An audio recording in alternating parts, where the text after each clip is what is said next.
ദൈവനാമത്തിന് മഹത്വം. എൻ്റെ പേര് ജിതിൻ, ഇതെൻ്റെ വൈഫാണ്. വൈഫിൻ്റെ പേര് റിൻസി എന്നാണ്. ഞങ്ങൾ നിരണം സ്ഥലത്തു നിന്നാണ് വരുന്നത്. ഞാൻ ഉടമ്പടി എടുത്തത് ഈ മാസം 6-ാം തീയതിയാണ്. ഞാൻ ഉടമ്പടി എടുക്കാനുണ്ടായ വിഷയം എൻ്റെ വൈഫിൻ്റെ ഒരു രോഗസൗഖ്യത്തിൻ്റെ കാര്യമായിരുന്നു. അങ്ങനെ എൻ്റെ വൈഫിൻ്റെ ആ രോഗസൗഖ്യം കിട്ടി. അതിൻ്റെ സാക്ഷ്യം പറയാൻ വേണ്ടിയാണ് ഞാൻ ഇവിടെ നിൽക്കുന്നത്. കഴിഞ്ഞൊരു 10 മാസം മുന്നേ എൻ്റെ വൈഫിൻ്റെ റൈറ്റ് ബ്രസ്റ്റിൻ്റെ അവിടെ ചെറിയ തടുപ്പ് പോലെ കാണപ്പെട്ടു. ആ സമയത്ത് എൻ്റെ വൈഫ് ക്യാരിങ് ആയിരുന്നു. അപ്പോൾ അതിനായിട്ടുള്ള ട്രീറ്റ്മെൻറ്റുകളൊന്നും എടുക്കാൻ പറ്റിയില്ല. അപ്പം ഡെലിവറി കഴിഞ്ഞിട്ട് ചെയ്യാമെന്നുള്ള ഇതിലിരുന്നു. പക്ഷേ ഡെലിവറിയുടെ ലാസ്റ്റ് സ്റ്റേജൊക്കെ ആയപ്പോഴത്തേന് അതിൽ സൈസ് ചെറുതായിട്ടൊരു മാറ്റം വന്നു. ആ മുഴ ചെറുതായിട്ട് വലുതായി. അങ്ങനെ ഈ മാർച്ച് 6-ാം തീയതി ഡെലിവറി കഴിഞ്ഞു. ദൈവം നമ്മളെ ഞങ്ങൾക്കൊരു പെൺകുഞ്ഞിനെ തന്ന് അനുഗ്രഹിച്ചു. അങ്ങനെ മാർച്ച് 8-ാം തീയതി സർജറി ചെയ്ത് ആ മുഴ ഞങ്ങൾ റിമൂവ് ചെയ്തു. പക്ഷെ അത് ബയോപ്സി കഴിച്ച റിസൾട്ട് വന്നപ്പോൾ അതിൽ ക്യാൻസറിൻ്റെ ആയിട്ടുള്ള കണ്ടൻ്റ് ഉണ്ട്.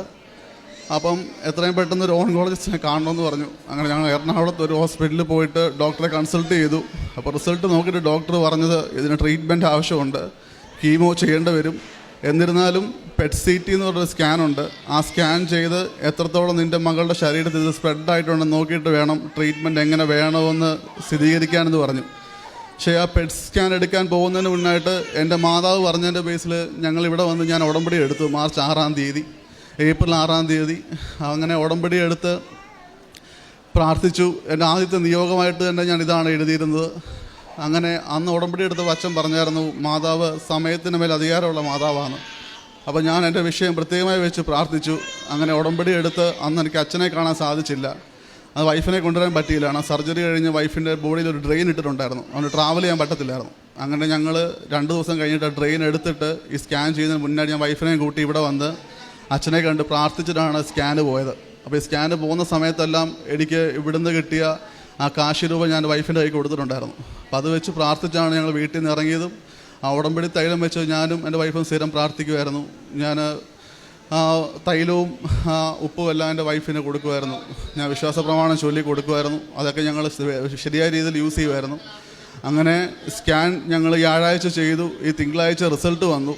അപ്പോൾ കീമോ ചെയ്യണമെന്ന് പറഞ്ഞു അതേ ഡോക്ടർ തന്നെ ആ സ്കാനിൻ്റെ റിസൾട്ട് നോക്കിയിട്ട് പറഞ്ഞു, നിൻ്റെ മകളുടെ ശരീരത്തിൽ ഇതെങ്ങ് സ്പ്രെഡായിട്ടില്ല, ക്യാൻസറിനായിട്ടുള്ള അംശം പോലും നിൻ്റെ ബോഡിയിൽ കാണുന്നില്ല, അതുകൊണ്ട് ഒരു ട്രീറ്റ്മെൻറ്റും വേണ്ടാന്ന് കീമോ ചെയ്യണമെന്ന് പറഞ്ഞ ഡോക്ടർ തന്നെ പറയിടയായി. അപ്പോൾ എൻ്റെ മാതാവ് വലിയ സൗഖ്യമാണ് എൻ്റെ വൈഫിന് കൊടുത്തിരിക്കുന്നത്. ഇന്ന് ഇവിടെ വന്ന് ഇങ്ങനെ സാക്ഷ്യം പറയാൻ പറ്റുമെന്ന് ഞാൻ വിചാരിച്ചതല്ല. കാരണം ഈ കഴിഞ്ഞ 6-ാം തീയതിയാണ് ഞാൻ ഉടമ്പടി എടുക്കുന്നത്. കാരണം ഇത്ര ചുരുങ്ങിയ സമയം കൊണ്ട് തന്നെ മാതാവ് വലിയൊരു അതിശയമാണ് എൻ്റെ വൈഫിന് കൊടുത്തിരിക്കുന്നത്, വലിയ സൗഖ്യമാണ് കൊടുത്തിരിക്കുന്നത്. അപ്പോൾ ഇത് സാക്ഷ്യം ഞാൻ പറയാവുന്ന ഞാൻ അന്ന് തന്നെ മനസ്സിൽ തീരുമാനിച്ചതാണ്. എൻ്റെ മാതാവ് എന്നെ ഇവിടെ വന്ന് സാക്ഷ്യം പറയാനായിട്ട് എന്നെ ഇടയാക്കണമെന്ന്. ഒരാഴ്ച സമയത്തിനുള്ളിൽ തന്നെ എനിക്കിവിടെ വന്ന് സാക്ഷ്യം പറയാനുള്ള ഇട കിട്ടി. പരിശുദ്ധ അമ്മയുടെ മധ്യസ്ഥയിലേറെ പ്രത്യേകിച്ച് ഒരാഴ്ച കാലഘട്ടം പോലും ഈ ഉടമ്പടിയിൽ ആയിട്ടില്ല എന്നുള്ളതാണ്. അപ്പം നിയോഗം വെക്കുമ്പോൾ ഈ ക്ലാസ് കേട്ടിപ്പോൾ ബഹുമാനപ്പെട്ട അച്ഛൻ എപ്പോഴും ഓർമ്മപ്പെടുത്താറത് പോലെ, അല്ലെങ്കിൽ പല സാക്ഷ്യങ്ങളിൽ നിന്ന് നമുക്ക് അനുഭവത്തിയാവുന്നത് പോലെ, ഉടമ്പടിയുടെ പ്രാർത്ഥന സമയ ചുരുക്കത്തിൻ്റെ പ്രാർത്ഥനയാണ്. അപ്പം കാനായിലെ കല്യാണ വിരുന്നിൽ പരിശുദ്ധ അമ്മ ഉണ്ടായ പെട്ടെന്നൊരു എമർജൻസിയെ മാതാവ് പെട്ടെന്ന് അതിനൊരു പരിഹാരം കണ്ടെത്തുന്ന, അല്ലെങ്കിൽ ഒരു വേഗത ഈ പ്രാർത്ഥനയ്ക്കുണ്ട്. ആ ഒരു ബോധ്യത്തിലാണ് ഇന്ന് ജീവിത പങ്കാളിയുമായിട്ട് ഇവിടെ വന്ന് സാക്ഷ്യപ്പെടുത്തുന്നത്.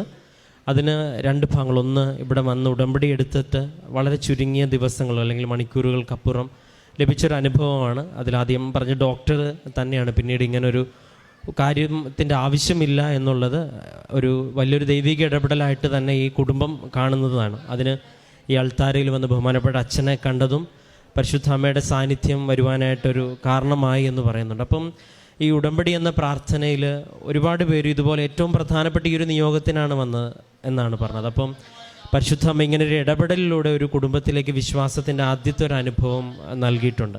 ഇനി ഉടമ്പടി ജീവിതത്തിൽ മുന്നോട്ട് പോകുമ്പോൾ ഇനിയും കൂടുതൽ ദൈവം കൂടെ ഉണ്ടെന്ന് ഇനിയും വ്യക്തമായിട്ടും പ്രകടമായിട്ടും അനുഭവിക്കുവാനായിട്ട് ഉടമ്പടിയിലെ എല്ലാ കാര്യങ്ങളും ഈ കുടുംബത്തെ സഹായിക്കട്ടെ എന്ന് പ്രാർത്ഥിക്കുന്നു. പരിശുദ്ധ അമ്മ വഴി നൽകിയ എല്ലാ അനുഭവങ്ങൾക്കും നമുക്ക് കരങ്ങളടിച്ച് ദൈവത്തിൻ്റെ നാമം മഹത്വപ്പെടുത്താം. അത്യപൂർവ ദൈവാനുഭവങ്ങൾ ഇനി നിങ്ങൾക്കും സ്വന്തം. ഈ യൂട്യൂബ് ചാനൽ ഇതുവരെ സബ്സ്ക്രൈബ് ചെയ്തിട്ടില്ലെങ്കിൽ ഇപ്പോൾ തന്നെ സബ്സ്ക്രൈബ് ചെയ്യുക. ഈ വീഡിയോ ഇപ്പോൾ തന്നെ നിങ്ങളുടെ സുഹൃത്തുക്കൾക്ക് ഷെയർ ചെയ്തുകൊണ്ട് കർത്താവിൻ്റെ പ്രേക്ഷിതരാകുക.